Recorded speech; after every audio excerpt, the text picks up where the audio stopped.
Mapagpalang araw po, ano?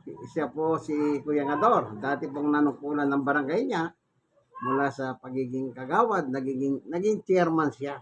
Ano po, ngayon hindi na po kasi meron siyang stroke siya.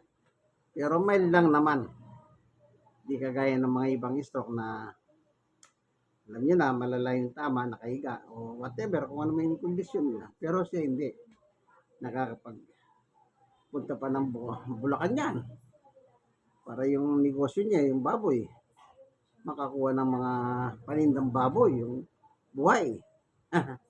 Kaya siya, kumbaga sa mga na-stroke, masasabi natin, maswerte siya. Kasi hindi siya naka-bedridden, nakakasalita siya, nakakapagnegosyo pa at the same time.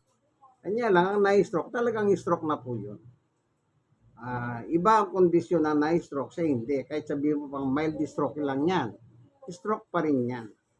Pero, biyaya lang sa kanya, malakas pa siya.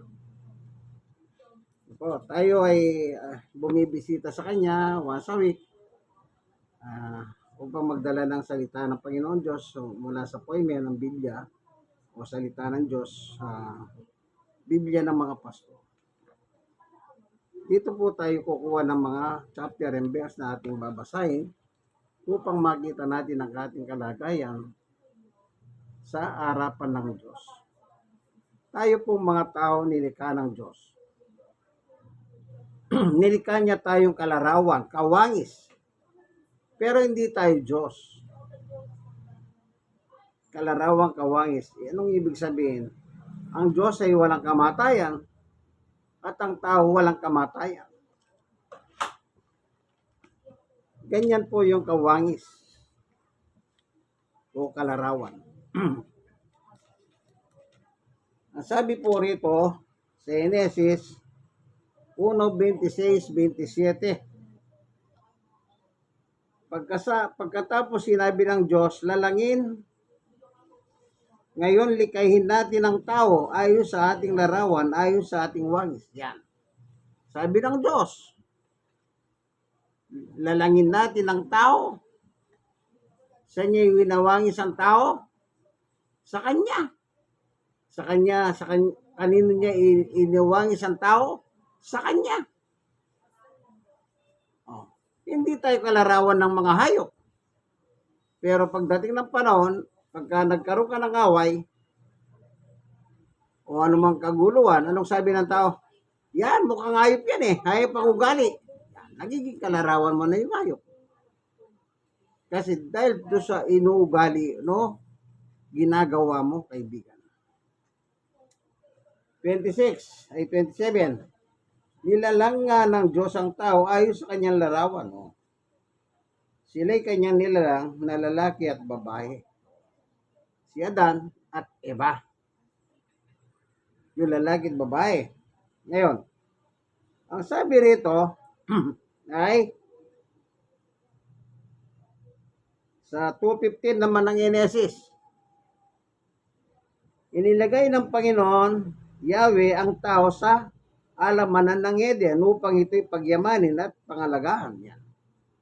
Si Adan at Eva nilagay sa isang Garden of Eden.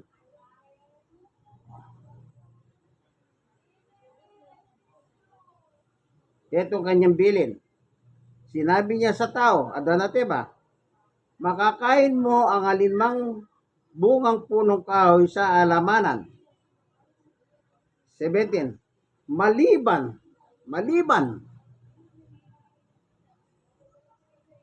sa bunga ng punong kahoy na nagbibigay ng kaalaman tungkol sa mabuti at masama. Wag mong kakainin ang bungang iyon, sapagkat sa araw na kainin mo iyon ay mamamatay ka. Tayo po ay immortal. Wala tayong kamatayan. Ganyan po kaganda ang pagkalikha ng Diyos sa ating mga tao. Ibig sabihin ng walang kamatayan, pwede ka tumanda ng matumanda, hindi ka mamamatay. Pero hindi ka matanda. Ang immortal kasi, hindi tumatanda ang immortal. Ano po? Hindi siya tumatanda. Parang Diyos, hindi tumatanda. Kagaya ni Jesus, hindi rin tumatanda. Ano po? Ganon tayo. Pero ang babala ng Diyos, ito, nilagay kita dyan upang dyan magmumulang pagkain mo sa mga bunga ng punong kahoy na yan. Maliban lang doon sa isang punong kahoy na yon sa gitna ng garden. Kapag yun ay kinain mo, yan, mawawala yung kalarawan ng Diyos sa atin. Mawala yung kalarawan ng Diyos sa atin. Ngayon, ang sabi ni Pablo, sabi ni Apostol Pablo dito sa Roma, chapter 5, tingnan po natin ano. Ang sabi ni Pablo ay ganito. Chapter 5, verse 12. Ang kasalanan ay pumasok sa sanlibutan sa pamamagitan ng isang tao, si Adan. Pumasok ang kasalanan dito sa mundo sa pamamagitan ng Adan. Kasi si Adan ang kausap ng Diyos.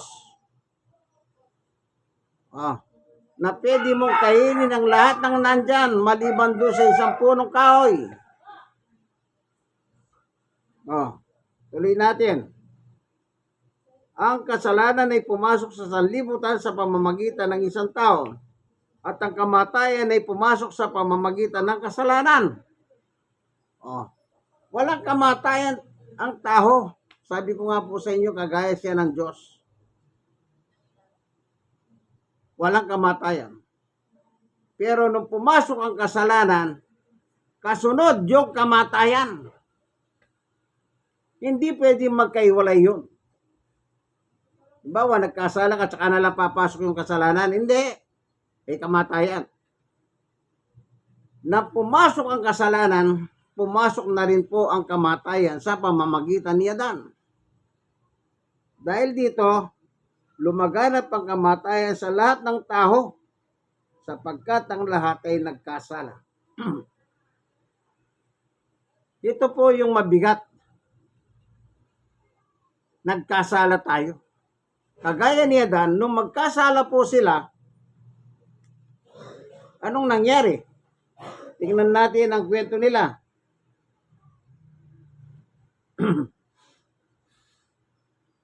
Ganito mababasa. Ano po? Ganito nakalagay.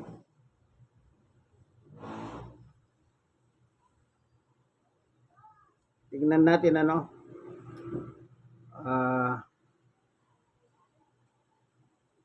Ang sabi rito ay dito sa ito.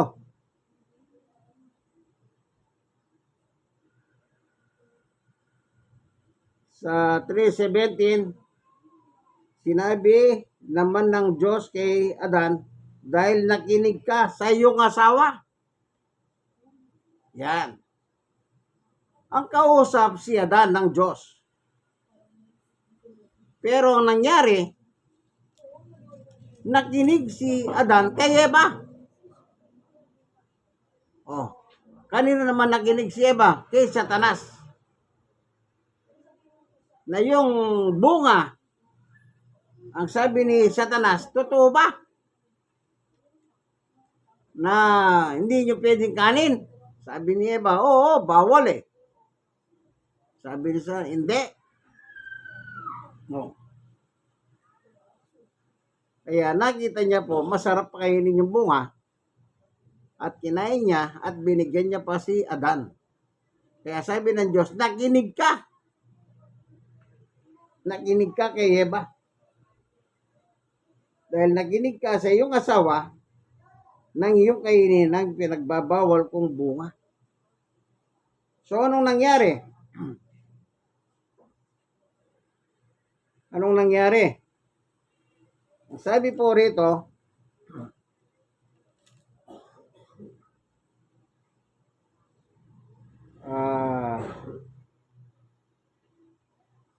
ang sabi, tignan natin ano.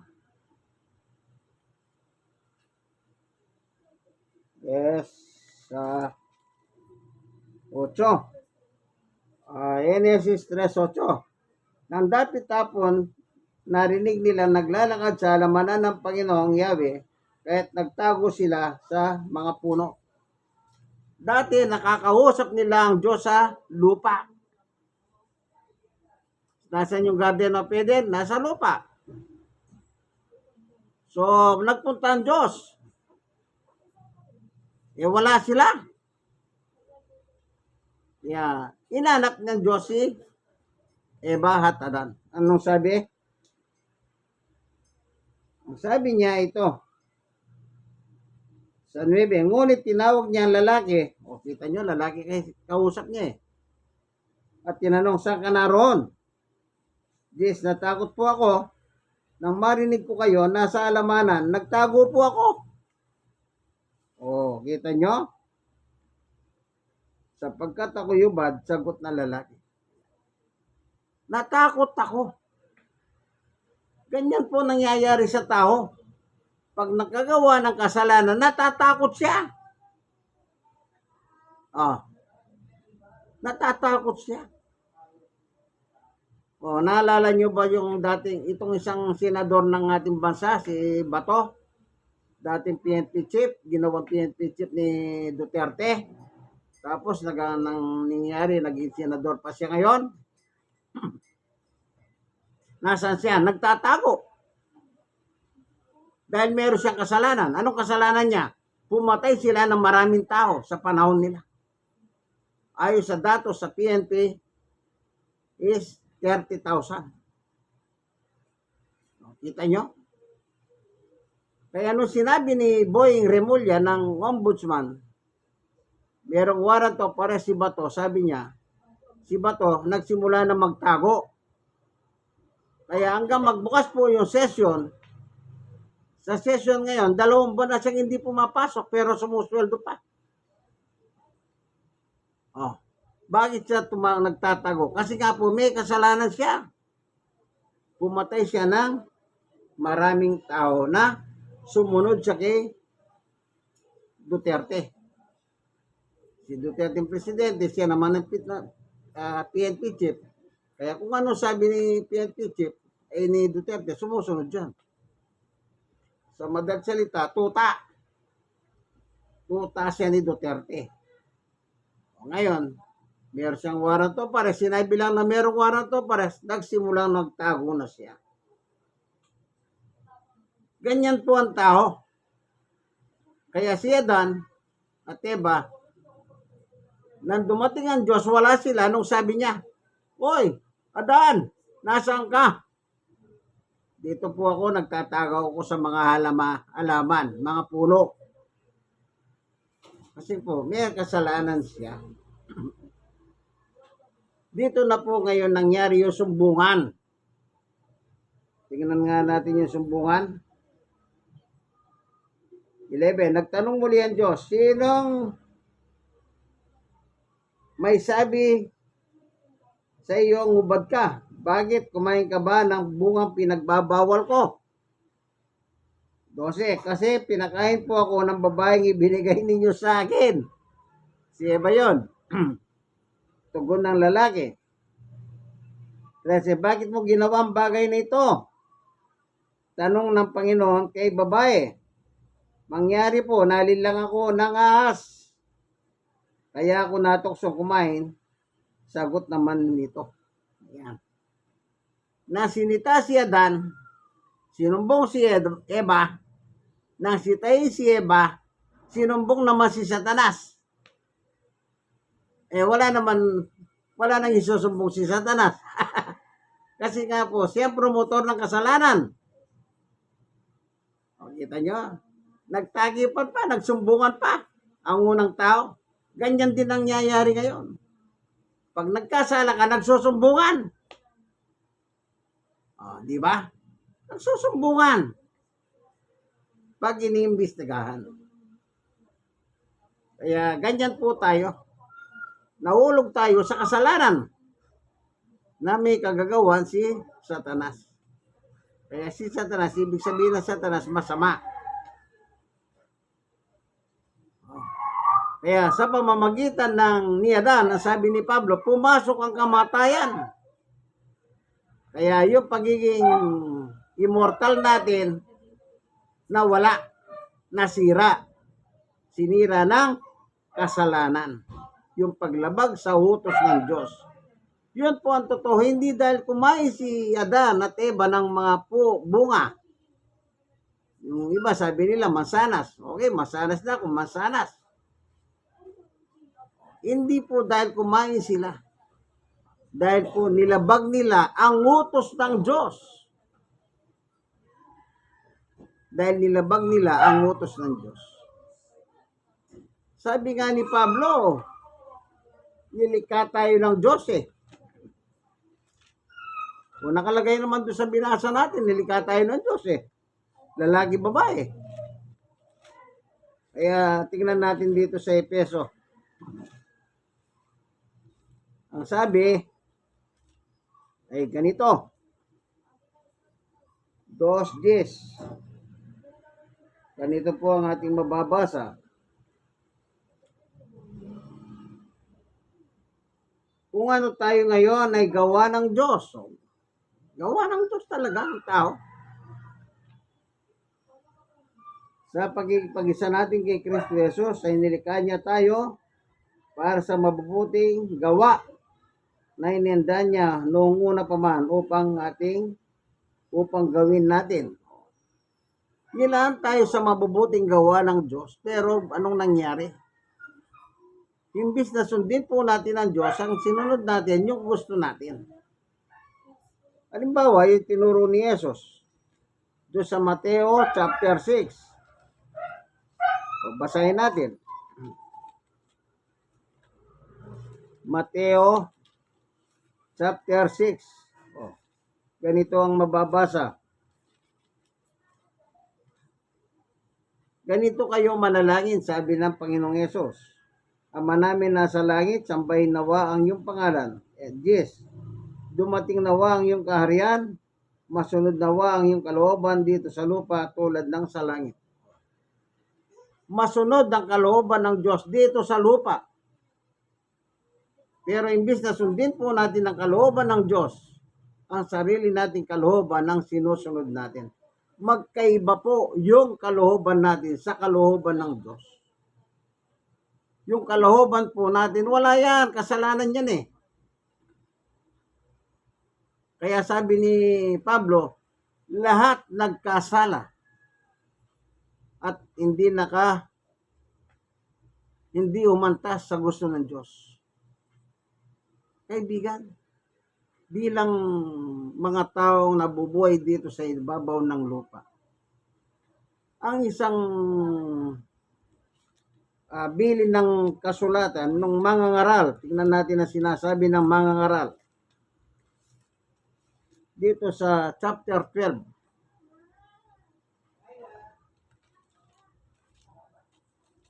Ang sabi, ito, verse 1. Alalahanin mo ang iyong malilika. Sino ba yung malilika natin? Di Diyos.